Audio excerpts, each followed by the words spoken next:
biramahoro mwana wanje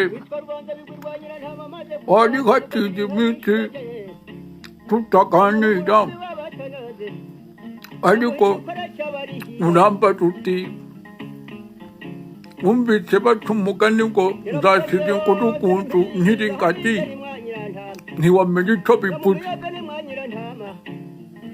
mwana wanjye rero uwo mugani ni umugani w'amateka wakomotse kuri ingagi wari utuye inkurugunzu mu Kingogo muri Kibirira na Gatumba aho bita ku Muhororo.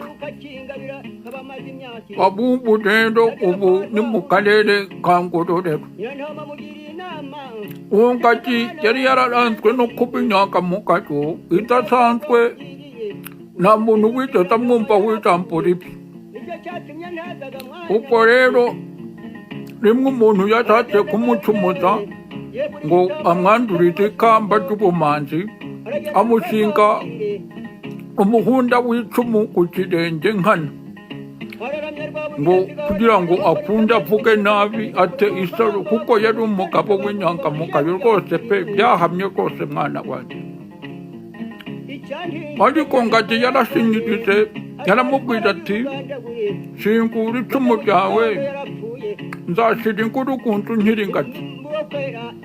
Rero mwana wanjye gushira inkurugunzu ni ugupfa, kuko upfuye atongera kugaragara ahantu yari atuye.